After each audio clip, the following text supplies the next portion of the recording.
जम्मू कश्मीर और खास तौर पर वादी कश्मीर में कोरोना वायरस के मरीजों की तादाद में तेजी से इजाफा हो रहा है। आज बांडीपुरा के हाजन से 4 और श्रीनगर से 3 मजीद मरीजों के टेस्ट मस्बत पाए गए हैं।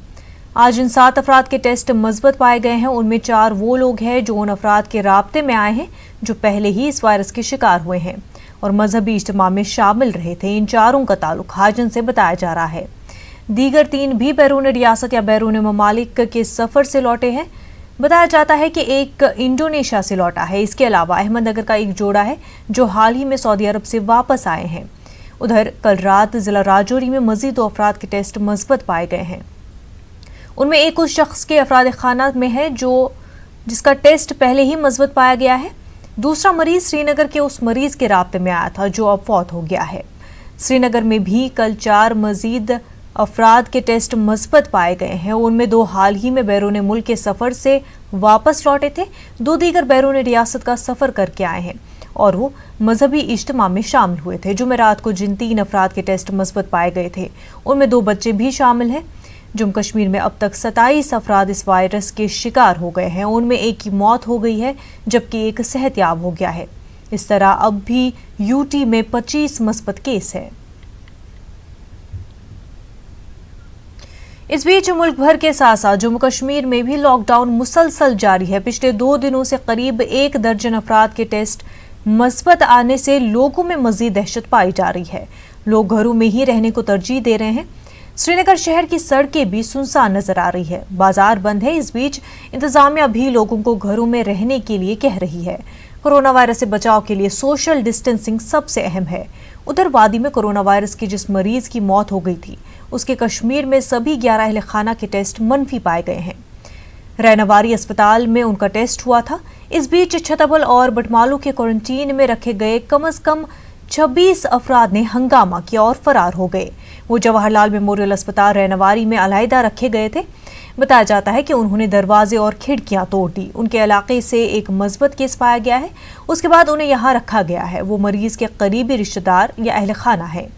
इन लोगों ने इल्जाम लगाया कि अस्पताल में माकूल सहूलियात मैसर नहीं है। बाद में पुलिस और लोगों की मदद से उन्हें वापस लाया गया। पूरे मामले पर बात करते हैं श्रीनगर से हमारे नुमाइंदे शबीर मीर का। शबीर, आपसे जानना चाहेंगे कि वादी कश्मीर में लगातार केसेस में कोरोना वायरस केसेस में इजाफा हो रहा है। ऐसे में जो इंतजामिया स्टेप्स ले रही है क्या उसका असर होता हुआ दिखाई दे रहा है? देखिए मुलाजा, जहाँ तक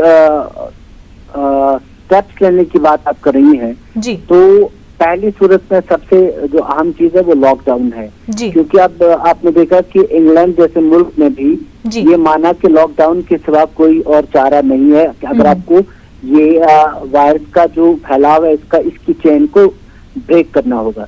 हमारे यहाँ बदकिस्मती ये हो गई कि कई लोग ऐसे थे जो बैरूनी ममालिक से आए थे और उन्होंने अपनी जो ट्रैवल हिस्ट्री बयान नहीं की शुरू में, उसको छुपाई और जिस वजह से मामलात खराब हो गए।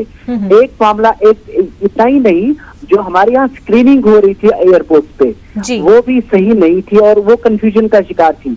मैं आपको बताऊं, जो ये कल एक जो शख्स गुजर गए कल, इनकी कहानी अगर आप देखेंगे, इनका केस आप देखेंगे तो वो ऐसा था कि पहली सूरत में ये आप मानिए वो गफलत शारी का ही पूरा नतीजा था। पहले ये कहा जा रहा था 16 तारीख तक कि जो फॉरेन से लोग आए हैं उनके ही टेस्ट करने हैं।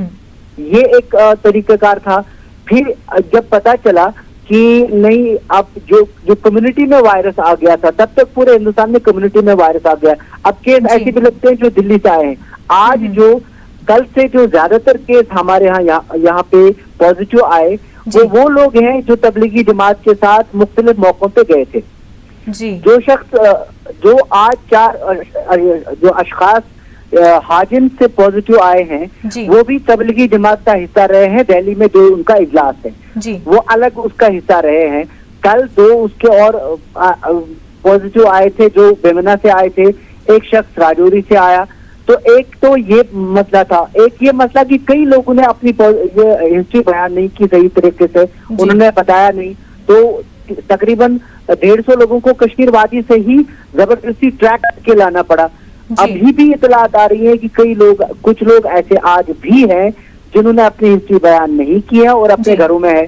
तो ये एक तरह का आप ये मानिए कि एक सुसाइड बॉम्बर है। जो शख्स घर में नहीं पता उसे कि वो पॉजिटिव है, अगर वो पॉजिटिव है तो वो एक सुसाइड बॉम्बर है जो पूरी कम्युनिटी में इस वायरस को कम्युनिटी में फैला रहा है। बिल्कुल एक बार वायरस जी मुनज़्ज़म जी शबीर, जिस तरह से आप बता रहे हैं कि यहाँ पर इर्रेस्पॉन्सिबिलिटी जो लोगों की भी है वो सामने आ रही है। ऐसे में जिस तरह से बात सामने आई कि बटमालू में और दीगर दूसरी जगह पे जो क्वारंटीन में रखे गए अफराद थे उन्होंने खिड़की दरवाजे तोड़ के वहाँ से फरार हो गए। हालांकि बाद में उनको वापस क्वारंटीन में रखा गया है, लेकिन क्या वजह इसकी है कि क्या प्रॉपर अवेयरनेस लोगों में नहीं पहुँच पा रही है कि कितना ज़रूरी है क्वारंटीन होना और इससे कितने ज़्यादा लोगों में फैल सकता है?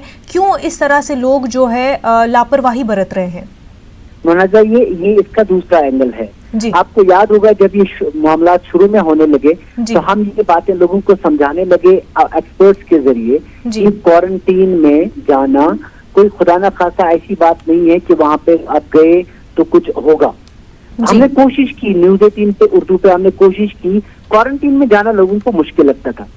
उनको लगता था कि पता नहीं क्वारंटीन में गए तो पता नहीं क्या होगा। फिर ये एक सिंपल अमल है जो आज भी हम बता रहे हैं। क्वारंटीन में जाने का मतलब ये है कि आपको अलग रहेंगे ताकि ये आप खुदा न खासा अगर आपको वायरस हो 14 दिन तक वो अपना असर दिखाए, बाकी लोग बचें।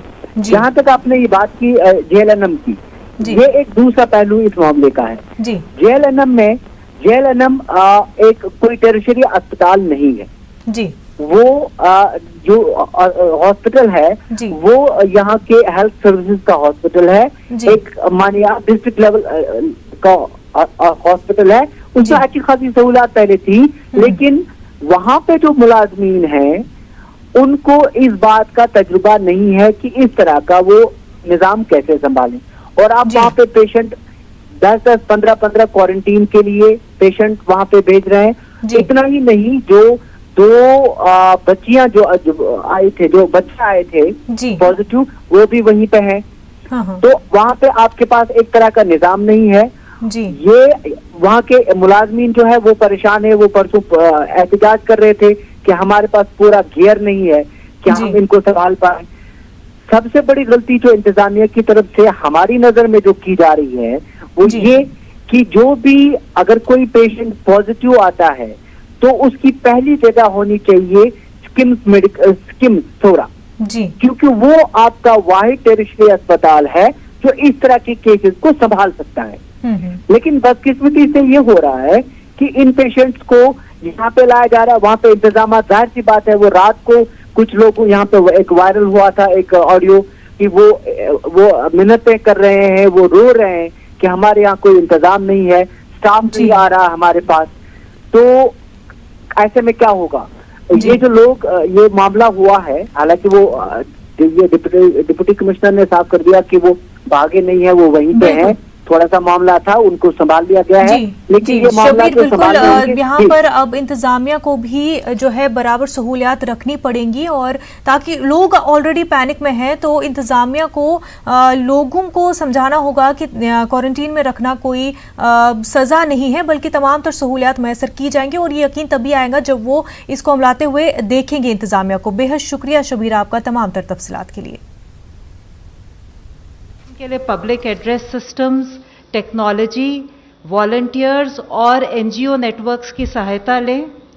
केंद्रीय और राज्य सरकार जो रिलीफ के लिए उनके लिए बाकी कदम उठा रही है उसके बारे में भी उन तक जानकारी पहुंचाएं। गृह मंत्रालय ने आज स्टेट्स और यूटीज को स्टेट डिजास्टर रिस्पॉन्ड फंड को भी रिलीफ मेजर्स के लिए उपयोग करने का आग्रह किया है।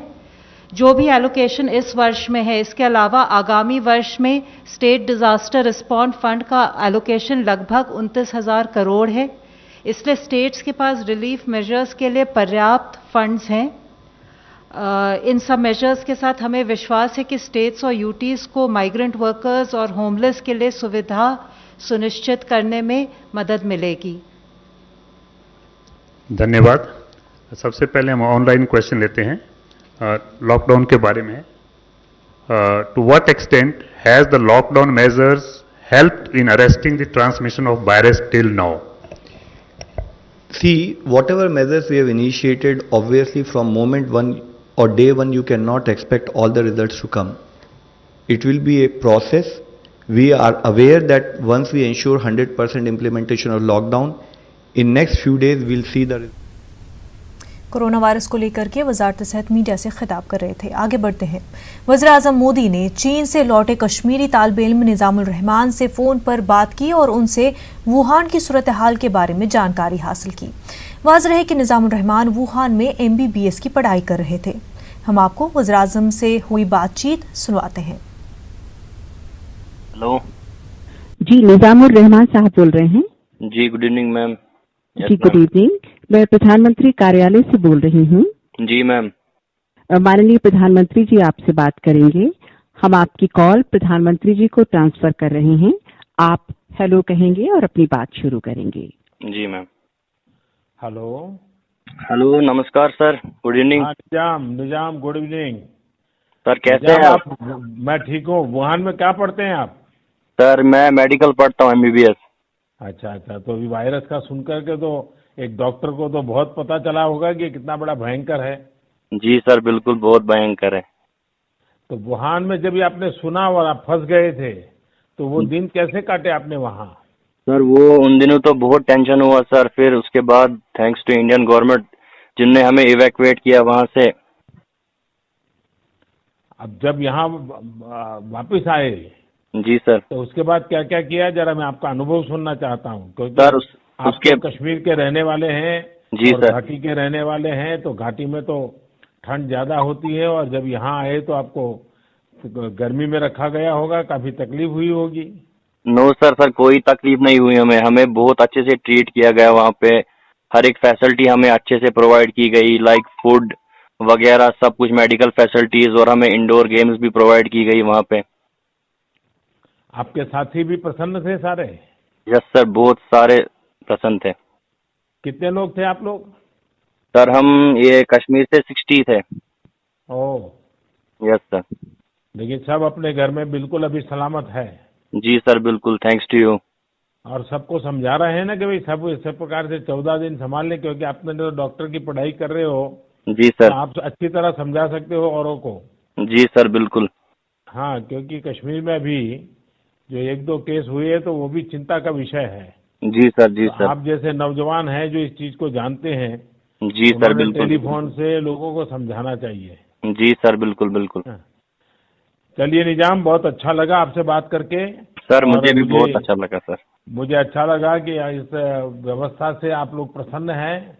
और मैं समझता हूँ इससे देशवासियों को, क्योंकि लोगों को क्या है, क्वारंटाइन मतलब लोगों को लगता है जैसे कैद हो जाएगी, जेल हो जाएगी। नो सर, ये तो हमें अपने सर इंडिया की सेफ्टी के लिए क्वारंटाइन लॉकडाउन किया गया है, ताकि सब स्वस्थ रहे, ठीक रहे सब। चलिए, बहुत बहुत शुभकामनाएं आपके और आपके पूरे परिवार को भैया। Thank you sir. Thank you sir, thank you. Thank you. इस बीच MBBS तालिब इल्म निज़ामुल रहमान ने कहा कि वज़ीर आज़म की जानिब से कॉल आने पर उन्हें काफ़ी खुशी हुई। निज़ाम ने कहा कि चीन से लाने के बाद उन्हें दिल्ली में क्वारंटीन मरकज़ में रखा गया। निज़ाम के मुताबिक वहाँ उन्हें तमाम सहूलतें फराहम की गई थी। Sir, prime minister of India ने कल फ़ोन किया तो मैं शुक्रिया अदा करना चाहता हूँ नरेंद्र मोदी जी का, जिनने हमें वहाँ से इवैक्यूएट किया, क्योंकि वहाँ पर हालात बहुत ख़राब थे वहाँ पे। तो उनने हमें उसके बाद यहाँ क्वारंटाइन किया 14 डेज़ के लिए ITBP कैंप दिल्ली में, और हमें वहाँ हर एक अच्छी फैसिलिटीज़ प्रोवाइड की गई, like indoor games, medical facilities, everything was nice. और मैं लोगों से अपील करना चाहता हूँ कि वो अपने घरों में क्वारंटाइन रहे। और लॉकडाउन का मतलब ये नहीं है कि आपको कैद किया गया है, इसका मतलब यही है कि आप इस डिजीज़ से बचें, आप इस इन्फेक्शन से बचें। और क्योंकि हम वहाँ पे रह के आए हैं, क्योंकि हमने वहाँ का देखा है वहाँ पे कितनी प्रॉब्लम्स हुई थी। आज भी आप देख रहे हैं कि इटली, ईरान में कितनी प्रॉब्लम्स हो रही है इस आउटब्रेक की वजह से। नाज़रीन, इस वक्त एक बड़ी खबर गुजरात से सामने आ रही है। आपको बता दें कि गुजरात में कोरोना पॉजिटिव खातून की मौत हो गई है। SVP अस्पताल में 46 साल खातून की मौत हो गई है। महलूक खातून दीगर अमराज में भी मुब्तला थी। खातून को 26 मार्च को अस्पताल में दाखिल कराया गया था। साथ ही आपको ये भी बता दें कि गुजरात में वायरस से अब तक 4 अमवात हो चुकी हैं। काफी अहम खबर इस वक्त गुजरात से सामने आ रही है। गुजरात में कोरोना पॉजिटिव खातून की मौत हो गई है। एसवीपी अस्पताल में 46 साला खातून की मौत हो गई। महलूक का खातून दीगर अमराज में भी मुब्तला थी। खातून को 26 मार्च को अस्पताल में दाखिल कराया गया था। वहीं गुजरात में अब तक वायरस से 4 अमवात हो चुकी है।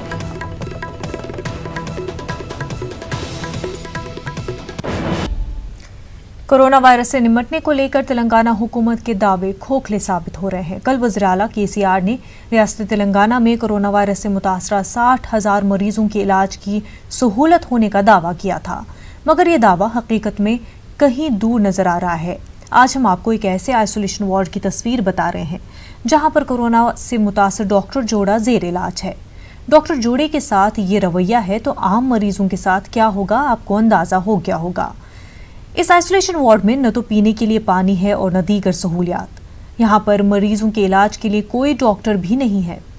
आइसोलेशन वार्ड की खिड़कियां टूटी हुई हैं जहां से मच्छर आइसोलेशन वार्ड में दाखिल हो रहे हैं। आइसोलेशन वार्ड में मौजूद मरीजों का कहना है कि यहाँ उनकी सेहत बेहतर होने के बजाय मजीद बिगड़ती जा रही है। This is the ward where me and my husband has been shifted. I have been detected with Corona-19 positive. We were not informed from the hospital. We came to know from the news channel and from a list published by the government every day in the morning and in the evening. So this is the ward where me and my husband are shifted. There is no one, no water, no drinking water, no attendant, no facility. If in case of emergency, the next reachable ward is like 2 minutes walking distance from here. I don't know if someone is there or not. There is a lot of mosquitoes as usual because all the windows are broken or open like this. And outside there are huge drains, and it is the back side of the hospital.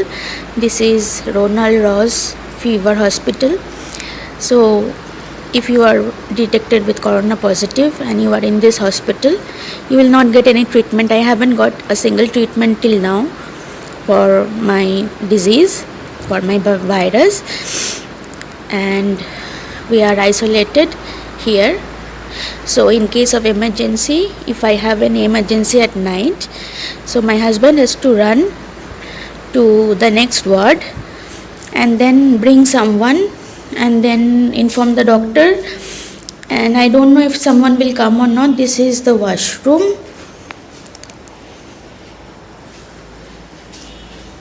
Because from today morning I haven't seen any doctor. No one has visited us, no one has talked to us, no one has informed us anything. And these are open windows from where mosquitoes come. So it is actually a fever hospital. So if you don't have a fever also, you will get it once you are here. I don't know what to do in this situation. I don't know how to get help, how to get myself treated, because if we stay here like this, I will die. You don't need to do anything. Corona also don't need to do anything. People will die in this situation with this kind of facility. Thank you. Corona virus को फैलने से रोकने के लिए मुल्क भर में lockdown जारी है। आज लॉकडाउन का चौथा दिन है। लॉकडाउन की वजह से मजदूर तबका बुरी तरह मुतासिर हुआ है। उत्तर प्रदेश के मेरठ शहर में घर लौट रहे मजदूरों की सूरत हाल का जायजा लिया हमारे नुमाइंदे तंजीर अंसार ने। की वजह से परेशान लोग अब अपने घरों को निकल रहे हैं, लेकिन उनको कोई साधन नहीं मिल रहा है। 400 किलोमीटर, कोई 500 किलोमीटर का सफर करके और अपने घर के लिए निकला है। रास्ते में क्या परेशानियां इन लोगों को आ रही हैं और किस तरह से ये पहुंच रहे हैं? कहां से आप आए हो, कहां जा रहे हैं? मुजफ्फरनगर से। अच्छा, कहां जाना है? बरेली। और कैसे आए वहां से? पैदल। पैदल? हाँ। कोई साधन नहीं मिला? हाँ। अच्छा, रास्ते में कोई सुविधा आप लोगों को मिली कि खाने पीने का क्या हुआ? खाना खिलाया, सिर्फ 2 केले मिले हैं सर रास्ते में और कुछ नहीं मिला है। आप लोगों ने बिस्कुट उस्कुट आप लोगों ने खाना खिलाया है और रास्ते में दो केला मिला है सिर्फ। और पैदल चले और पैदल ही आ रहे हैं और बहुत दूर जाना है, बरेली जाना है सर। हाँ। क्या रास्ते में कैसे लोगों ने आप लोगों की कुछ मदद की? हाँ जी, हमें तो खाना खिलाया था, अभी रास्ते में पीछे खाना खिलाया था। कहाँ जाना है आपको? मुरादाबाद जाना है। मुरादाबाद जाना है जी। खाने पीने की परेशानी हो रही है, जो हमारा मालिक था उन्होंने भी काम बंद कर दिया। अच्छा, क्या काम करते थे? उनका दूध का प्लांट था, उन्होंने बंद कर दिया था, इस वजह से हम जा रहे हैं। कहाँ से आए हैं आप? कहाँ जाना है? ग्वालियर से आए साहब, रोड की जाना। कैसे आए? पैदल भी चलते हुए आए, ट्रक से आए, कहीं बैठ के सवारी में ऐसे आते हैं। तो वहाँ क्या करते थे? वहाँ टाइल पत्थरों का काम करते थे साहब, कंपनी में। सब काम बंद हो गया? सब बंद हो गया साहब। तो मालिक ने कुछ नहीं कहा कि यहाँ रुक जाओ, क्योंकि सब लोग मालिक तो ये कह रहा था भाई आगे दिक्कत और भी बढ़ सकती है। रमेश में एक लड़के का हमारे दर्द उठा, तो फिर हम अपना वहाँ दवाइयों की व्यवस्था नहीं थी, हम चले फिर वहाँ से। कहाँ जाना है? रुड़की जाना साहब। कैसे जाओगे? इस तरह से लोग इस लॉकडाउन में परेशान भी हैं, लेकिन ये ज़रूरी भी है कि एहतियात बरतनी है, क्योंकि कोरोना का जो खतरा है वो लॉकडाउन इसीलिए किया गया कि इस खतरे से हम निपट सकें, इसको हम जो है ख़त्म कर सकें। कैमरा पर्सन शेख शर्मा के साथ तंजीर अंसार, न्यूज़ 18 मेरठ। बुलेटिन में फिलहाल इतना ही। आदाब।